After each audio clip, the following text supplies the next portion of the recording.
নমস্কার, স্পটার নিউজে আপনাদের স্বাগত। বাংলার সন্তোষ ট্রফিতে জয়যাত্রা কিন্তু নিরঙ্কুশ প্রাধান্য দেখিয়ে এগিয়ে চলেছে বাংলার ঘোড়া। আগের ম্যাচে মণিপুরের সঙ্গে ড্র করেছে, কিন্তু এদিন সার্ভিসেসের বিরুদ্ধে বাংলা জয় পেয়েছে। দ্বিতীয়ার্ধের শুরুতেই গোলটা করেন বাসুদেব মান্ডি। বক্সের মধ্যে থেকে কোনাকুনি শটে বল দ্বিতীয় পোস্টে লেগে গোলে ঢুকেছে। আমরা যেটা দেখলাম, এবারের গ্রুপ লিগের যে অবস্থা, তাতে 6টা দল 4টে করে দল যাচ্ছে, এবং সেক্ষেত্রে বাংলার গ্রুপ থেকে বাংলা গ্রুপ চ্যাম্পিয়ন হয়ে যাচ্ছে। 2 নম্বর হলো সার্ভিসেস, 3 নম্বরে মণিপুর এবং 4 নম্বরে জম্মু কাশ্মীর। মেহরাজউদ্দিন, যিনি এই সন্তোষ ট্রফির ফর্মে আমাদের দায়িত্ব নেবেন, তার দলও কিন্তু কোয়ার্টার ফাইনালে গেছে। গোল পার্থক্য এবং পয়েন্টের নিরিখে বাংলা অপরাজিত। 11টা পয়েন্ট তারা পেয়েছে 5 ম্যাচে, একটাই ড্র মণিপুরের সাথে। আমাদের সঙ্গে আছেন প্রশান্ত চক্রবর্তী। প্রশান্ত, কেমন দেখলে বাংলার এই পারফরমেন্স, কি বলবে? দেখুন, সব থেকে বড় কথা হচ্ছে আজকে সন্তোষ ট্রফির খুব গুরুত্বপূর্ণ ম্যাচ ছিল সার্ভিসেস এবং বাংলার মধ্যে। সব থেকে বড় জিনিস, ম্যাচটা কোনো সেই উচ্চতায় নিয়ে যাওয়ার চেষ্টা করেনি। তার কারণ তারা প্রত্যেকেই রিজার্ভ করেছে নিজেদেরকে পরবর্তী রাউন্ডে নকআউট স্টেজে খেলার জন্য, এবং বাংলার প্রায় 5-6 জন খেলোয়াড়কে পরিবর্তন করেছিলেন বাংলার কোচ সঞ্জয় সেন, এবং সার্ভিসেসেরও ফার্স্ট টিমে যারা খেলেন তার থেকে 5-6 জন খেলোয়াড়কে রেস্ট দিয়েছেন। অর্থাৎ সেকেন্ড বেঞ্চ, অর্থাৎ সাবস্টিটিউট খেলোয়াড়দের নিয়ে গড়া দল বাংলা এবছর কিন্তু সত্যি ভালো ফুটবল উপহার দিচ্ছে। অর্থাৎ রিজার্ভ বেঞ্চটা খুব সুন্দরভাবে সাপোর্ট করছে প্রথম দলের খেলোয়াড়দের সাথে, অর্থাৎ চ্যালেঞ্জ করছে। এটা খুব বাস্তব রূপ এই দলের মধ্যে, এই টুর্নামেন্টে বাংলা দলের মধ্যে। এবং এটার কারিগর যদি কাউকে বলতে হয়, তার নাম হচ্ছে সঞ্জয় সেন।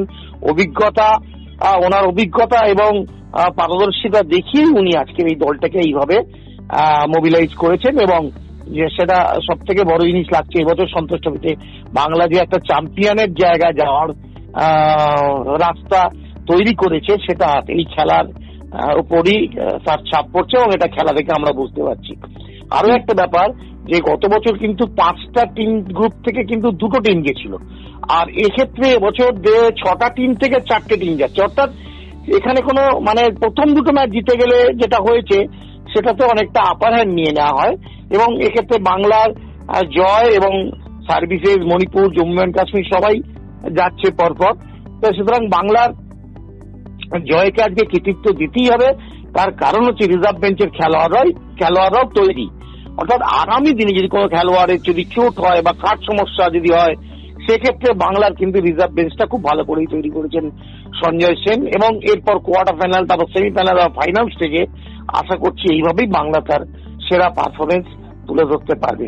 আজকের খেলায় বলি, প্রথমার্ধে কোনোভাবেই রিস্ক নেননি, ডিফেন্সটাকে সংগঠিত করে মাঝমাঠের মধ্যে পাস খেলতে খেলতে প্রতি আক্রমণে যায়, এবং দুদলই কেউই রিস্ক নেয়নি। মাঝমাঠ এবং ডিফেন্সটাকে খুব বেশি স্ট্রং করে রেখেছিল, অর্থাৎ কেউ গোল খাবো না এই মানসিকতা ছিল।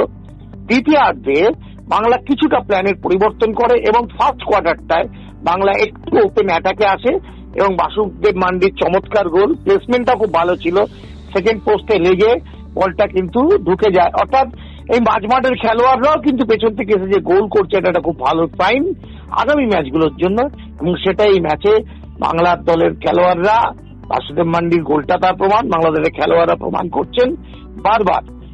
এই ম্যাচ কিন্তু খুব উপভোগ্য, টপ জায়গায় হয়তো না গেলেও one of the top match হচ্ছে সেকেন্ড লাইন যেহেতু খেলেছে। এবং আমি বলবো এই জয়, সত্যি কথা বলছি, এই জয়টা কিন্তু বাংলার খেলোয়াড়দের আরো সামনের দিকে যাওয়ার জন্য উদ্দীপ্ত করবে, এবং তারা টিমটাও যে এই জায়গায় আছে যে আমরা we can do it, we can make it, we can bit the opponent. অর্থাৎ এই যে মানসিকতাটা কিন্তু বাংলার খেলোয়াড়দের মধ্যে অ্যাডাপ্ট হয়ে গেছে, যেটা নকআউট স্টেজে রাখতে পারবে। এবং এই জায়গায় নকআউট স্টেজে কিন্তু বাংলার খেলোয়াড়দের ভীষণভাবে নিজেদেরকে কন্ট্রোল করতে হবে, ব্যালেন্স করতে হবে দলের মধ্যে, এবং কোচের যে প্ল্যানিংটা আছে সেটা এক্সিকিউট করতে পারলেই বাংলা এবছর, আমি অন্তত দেখতে পাচ্ছি যে বাংলা সন্তোষ ট্রফি নিয়ে চ্যাম্পিয়ন হয়ে আমাদের সেই আবার পুরোনো দিনের সেই স্মৃতিকে ফিরিয়ে দিয়ে চ্যাম্পিয়ন হয়ে বাংলা দল ঘরে ফিরছে। এখানে একটা কথা প্রশংসা করতেই হবে সঞ্জয় সেনের। তুমি যেটা বললে, যেহেতু কোয়ার্টার ফাইনাল, নকআউট এবার, গতবার সেমিফাইনাল ছিল সরাসরি, যাই হোক 6 দলের মধ্যে থেকে 4টে দল যাবে বলে শেষ দুটো ম্যাচে আমরা দেখলাম নরহরি শ্রেষ্ঠা এবং ইসরাফুল হক। ইসরাফুলের যদিও একটা হালকা চোট আছে, কিন্তু ব্যবহার করলেন না।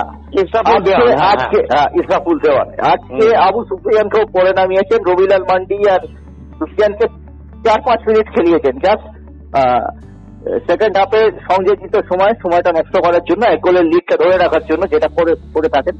এবং চাক্ষু মান্ডি দলের অধিনায়ক, এবং তাকেও তিনি কিন্তু আজকে প্রথম একাদশে রাখেননি। আমরা দেখছি যে রোটেশন কথাতে হয়তো সঞ্জয় সেনের একটা আপত্তি আছে, কিন্তু এটা রোটেশন প্রথাই, এবং আমরা দেখছি যে তিনি দলের 22 জন খেলোয়াড়কে খেলিয়ে রাখলেন।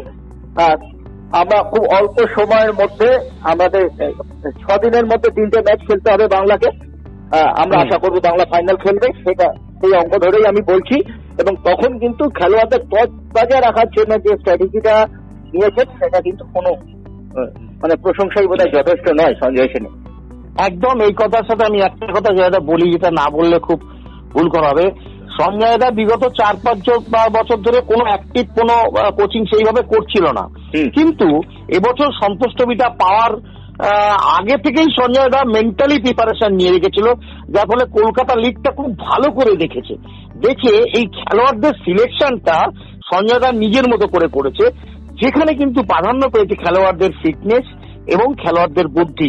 অর্থাৎ এই বুদ্ধি এবং ফিটনেসের মিশ্রণে সঞ্জয় দা কিন্তু, এবং সঞ্জয় দা যথেষ্ট দক্ষ, অভিজ্ঞ এবং লড়াকু মানসিকতার কোচ, এটাতে কিন্তু খেলোয়াড়রা ঘোষণা করেছিলেন যে প্রিমিয়ার দলের দায়িত্বে থাকা কোনো কোচকে আমি কোচ করব না, তখনই সঞ্জয় সেন অটোমেটিক চয়েস হয়ে যান। সঞ্জয় সেনের মতো যোগ্য এবং বিকল্প কোচ ওপেন আছেন আর কেউ আইএফএ কর্মকর্তাদের হাতে ছিল না। এবং সেটা কিন্তু আমরা দেখেছি ফুটবল সিজনে স্কুটার নিয়ে ঘুরে বেরিয়েছেন তিনি, চেতলা অগ্রণীর মেন্টর হিসেবে ছোট মাঠে গেছেন। আমরা দেখেছি বিভিন্ন মাঠে এখানে খেলা দেখতে, প্রিমিয়ারের খেলা দেখতে, স্কুটার থেকে এই মাঠ থেকে সেই মাঠ সঞ্জয় সেন ছুটে বেরিয়েছেন। টিভিতেও খেলা দেখেছেন মাঠে আসতে না পারলে। এবং উনি যে একটা হোমওয়ার্ক, কিন্তু আমরা 40 দিনের প্র্যাকটিস করেছেন বাংলা, এখানে প্র্যাকটিস সেশনটাও বেশি সঞ্জয় সেন চেয়ে নিয়েছেন আইএফএ কর্মকর্তাদের অনুরোধ করে বা চাপ দিয়ে, এটা অন্য কোচ প্রাপ্ত কিনা আমি জানি না।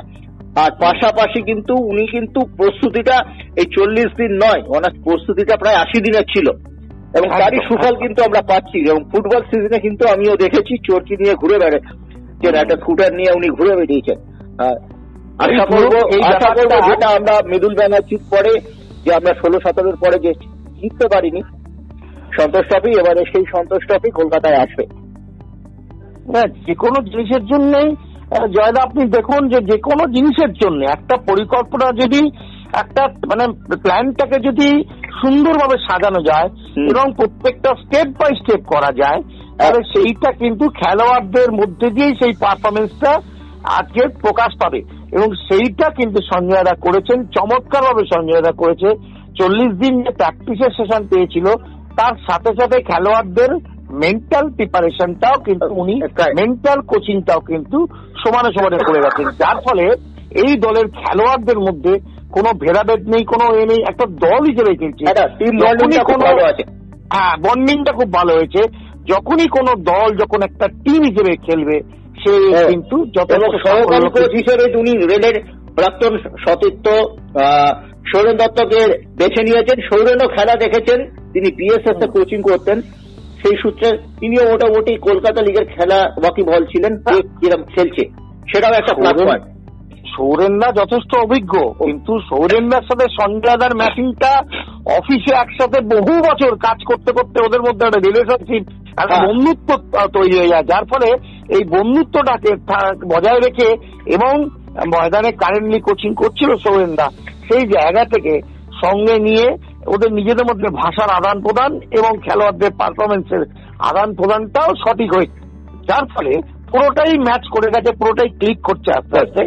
আমরা আশা রাখি যেন আগামী ম্যাচগুলোতেও বাংলার এই সমস্ত ব্যাপারগুলো সব যেন ঠিকঠাক ভাবে হয় এবং আমরা যেন চ্যাম্পিয়নের ট্রফিটা আমাদের এখানে আবার ফিরিয়ে নিয়ে আসতে পারি। অনেক ধন্যবাদ প্রশান্ত তোমাকে আমাদের সঙ্গে থাকার জন্য।